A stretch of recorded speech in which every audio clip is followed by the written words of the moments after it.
Instagramdagi hayot aslida haqiqat emasda. Oddiy misol blogerlar oilasini olaylik. Har kuni gullar, podarkalar, juda ham chiroyli hayot, lekin birdaniga ajrim qog'ozini qo'yishadi. Imzo qo'yishsa ajrashdik. Ajrashish aslida birdaniga bo'ladigan narsa emas. 1 yil, 2 yil, 3 yillab o'rtada farzandlar bor holatda ikkita inson ajrashib ketishi oddiy narsa emas. Lekin shunchaki ajrashib ketishadi.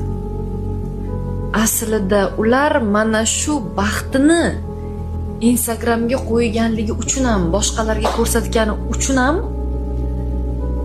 mana shunaqa holatga kelsa kerak deb o'ylayman-da. Chunki Rasululloh nima deydilar?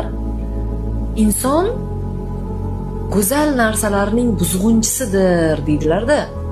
Baxtli ekanligingizni menimcha faqat o'zingiz bilsangiz bo'ldi. O'zingizni xotirjamligingiz uchun baxtli bo'lishingiz kerak-da. Biz Instagramga qo'yamiz. İnsanlar bizni baxtli bo'lishimiz uchun kuzatishadimi?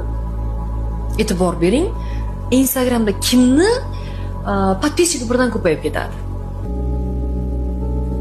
Tupikka kirib qolgan, PR qiladigan, negativ narsalarni tarqatadigan, podpischigi birdan ko'payib ketadi.